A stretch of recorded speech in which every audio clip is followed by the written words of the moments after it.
আল্লাহ কোরআনে কসম কেটেছেন ওয়াল বাহরিল মাসজুর, ফুটন্ত সাগরের পানির কসম। দুনিয়ার কোন সাগরের পানি গরম না, সব ঠান্ডা, কিন্তু আল্লাহ বললেন ফুটন্ত টকবকে সাগরের পানির কসম আমি খেলাম।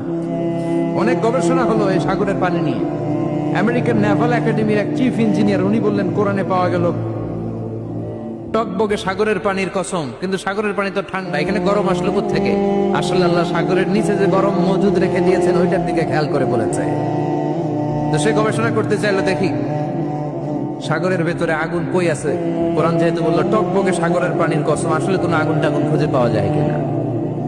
সে সাগরের ভেতরে পাইপ ঢুকাতে শুরু করলো, জোড়া লাগিয়ে লাগিয়ে গবেষণা। তো পাইপ যেতে যেতে অনেক সাগরের গভীরতা শেষে তলা পাওয়া গেল। তলার ভেতরে সে ড্রিল করে পাইপ ঢুকাতে লাগে। সে পেয়ে গেল মাটির স্তর, এরপরে পাললিক শিলার স্তর। পৃথিবীর ভিতরে কিন্তু অনেকগুলো স্তর আছে জানেন। এই যে পানিগুলো আমরা নষ্ট করি, এই পানি কিন্তু খাই, আমাদের পেশাবই আমরা খাই। আমাদের এই প্রস্রাবও যদি পৃথিবীর 4-5টা স্তর শেষে নিচের দিকে চলে যায়, এটা মিনারেল ওয়াটারের মতো হয়ে যায়। এই 4-5টা স্তর মাটির ভেতরে রেখে দিয়েছে কে?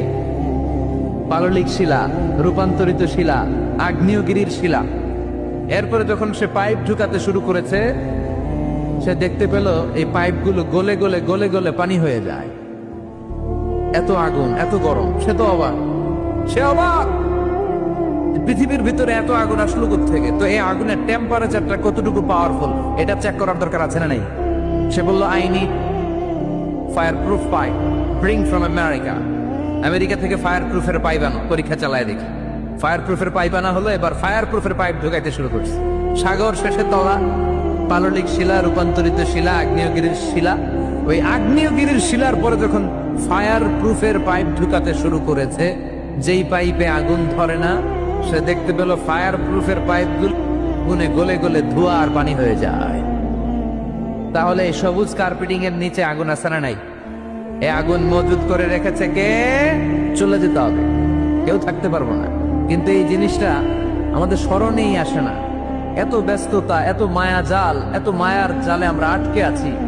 এত ব্যস্ত লাইফ, সকালবেলা অফিস, বিকেল বেলায় অমুক কাজ, তারপরে অমুক কাজ, একটার পর একটা কাজ চলতেই থাকে।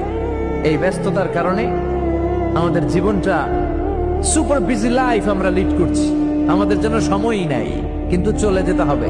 এজন্য সাইয়েদনা ওমর ফারুক বলতেন মুতু ক্বাবলা আন তামুতু, মরার আগে একবার মরো।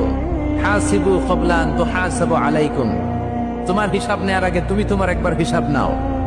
আমাদের প্রত্যেকের নিজের একটা হিসাব আছে না নাই?